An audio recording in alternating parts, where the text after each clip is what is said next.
Initially, it was supposed to be in a completely different part of the plot, over in that corner, when the architect and I walked around the site. Then we suddenly realized that this was the perfect spot. The architects spent a long time designing this project, figuring out how to create it. They built it as a series of square modules because I had specific requirements. I needed a platform where I could spend time with friends, sunbathe, relax, read, and work. I also needed, by the way, the pond had already been designed. It's a pond shaped like a bean. I needed a dock over this pond, which we turned into a dining area and a place to shelter from the rain.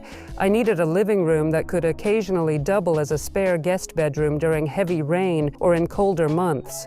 I often work here alone during the summer, and I needed a large shed, a place to store everything needed for the plot and the house. By piecing together these modular squares from my imagination, the architects created this remarkable project, and the guiding principle was to use only natural materials. Since childhood, I've been endlessly fascinated by barnhouse architecture. I love Scandinavian architecture, northern nature. I spent a lot of time there in my youth.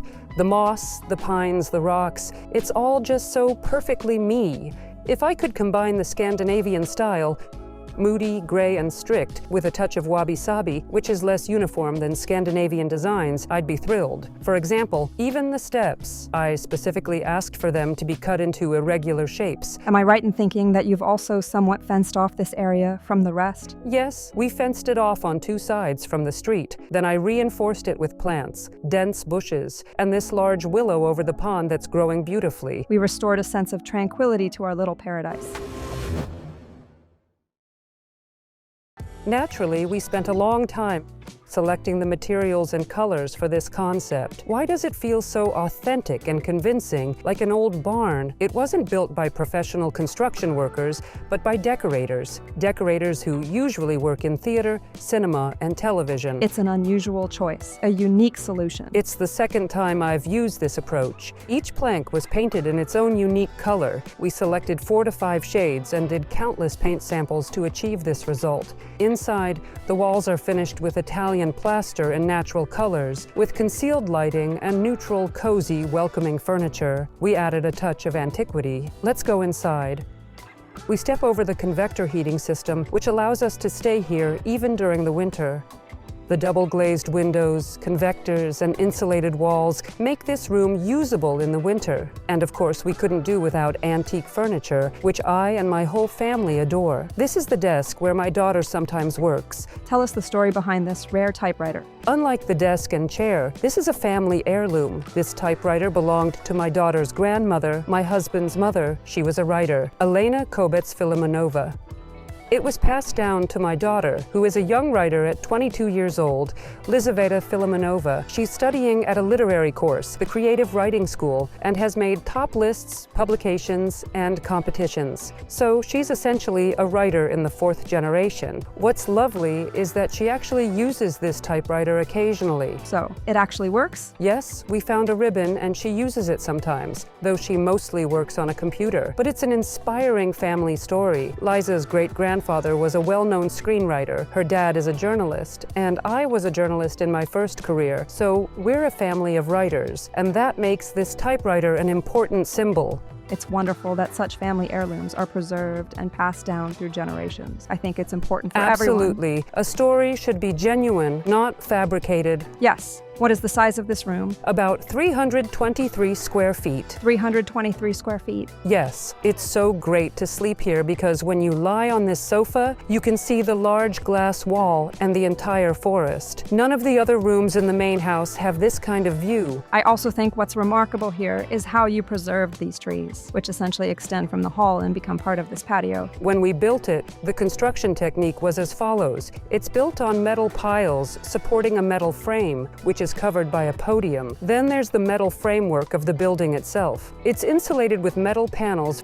filled with mineral wool or a similar material. When we were building it, everything was just white metal. Neighbors would pass by and ask the workers, "What's being built here?" They said, "A shop." Of course, once it was finished, the neighbors were really impressed. Many of them, in fact.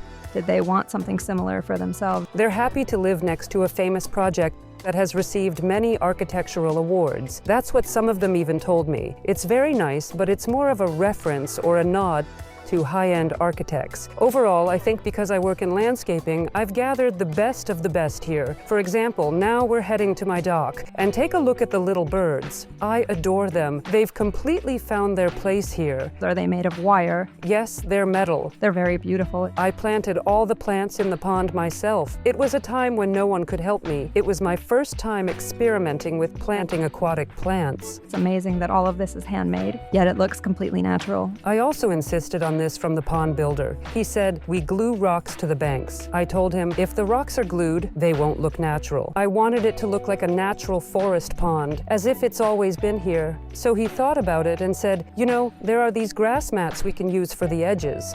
A mat is fabric with grass grown through it. It's placed on the ground, the grass grows through it, and now it's practically cascading into the pond, and then rocks are simply placed around it. It all looks completely natural." I really love natural beauty. It was important to me to follow the principles of the style. I think it turned out really well.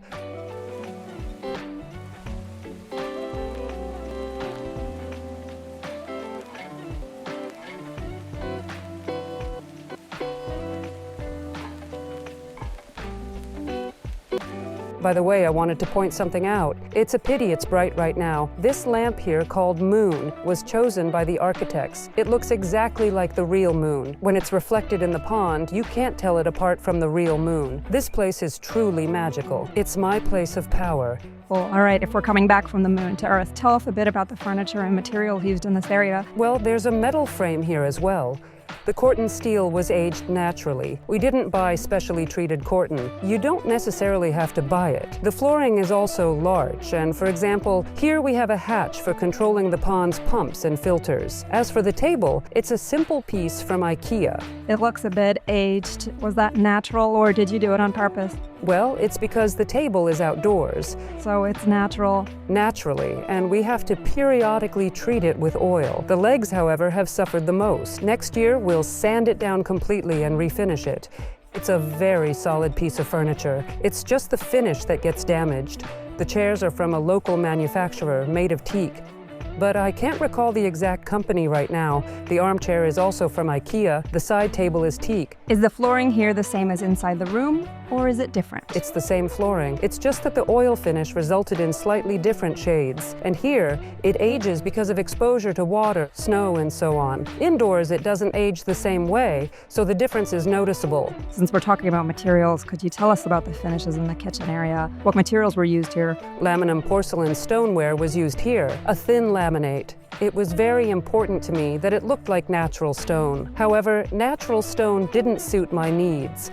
So we covered particle board with thin porcelain laminate, cutting it at 45-degree angles and gluing the corners for a seamless finish. As for wood, there's a lot of it here, and since it needs protection, it's coated with oil. What kind of oil did you use? Osmo oil. We spent a long time searching for the right product line to achieve smooth gradient and complementary colors. Osmo worked best and gave us the blend of colors we wanted.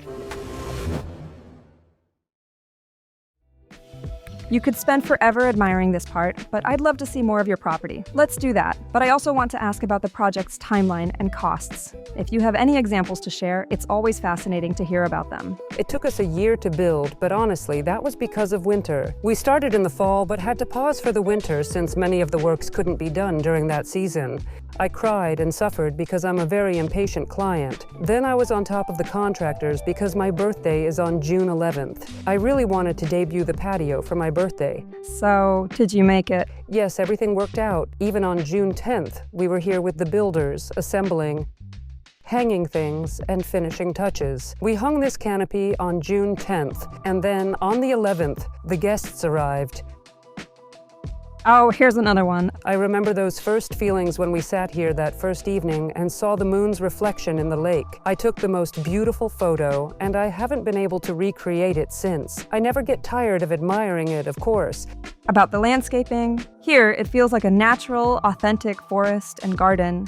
But how difficult is it to maintain? From a maintenance perspective, could you share some tips for our viewers? Or maybe something that's too challenging to maintain? Something you wouldn't recommend to people not deeply involved, like planting certain plants? I wouldn't recommend planting pine trees because that was a mistake for me here. I planted 13 to 16 foot tall pines, thinking they'd seasonally block some gaps from the neighbors. Out of the 6 I planted, I've already replaced 3, and I'll likely get rid of the other 3.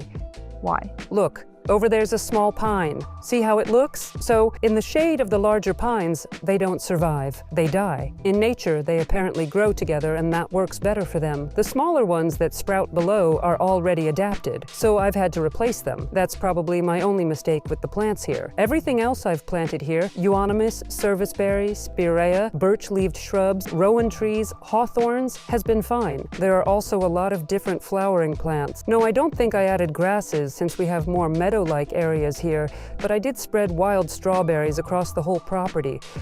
There's also blueberries and lingonberries. Last year I gave in and planted a bit of currants behind the shed. Naturally, I said no gardens, but I love currants so much I couldn't resist. Now I'm going to ask you the toughest question of this interview. What's your favorite part of your property? The chair with the small table. Every time I arrive, that's where I run first. I look at the pond, drink wine, and relax. It's so quiet here with such lovely sounds, and I also love looking up at the pines. Yes, it's very beautiful. I agree. Margarita, thank you so much for sharing your story. We could listen to you forever. You speak with such love and care about all of this. It's clear you poured your soul into it. Guys, thank you for watching this episode to the end. If you have any questions, feel free to leave them in the comments. Margarita, could we ask you to answer them if there are questions about the property? Yes, of course. Great, it's settled. Write to us. Be sure to ask your questions, and we'll see you in the next episodes. Bye-bye. Bye-bye.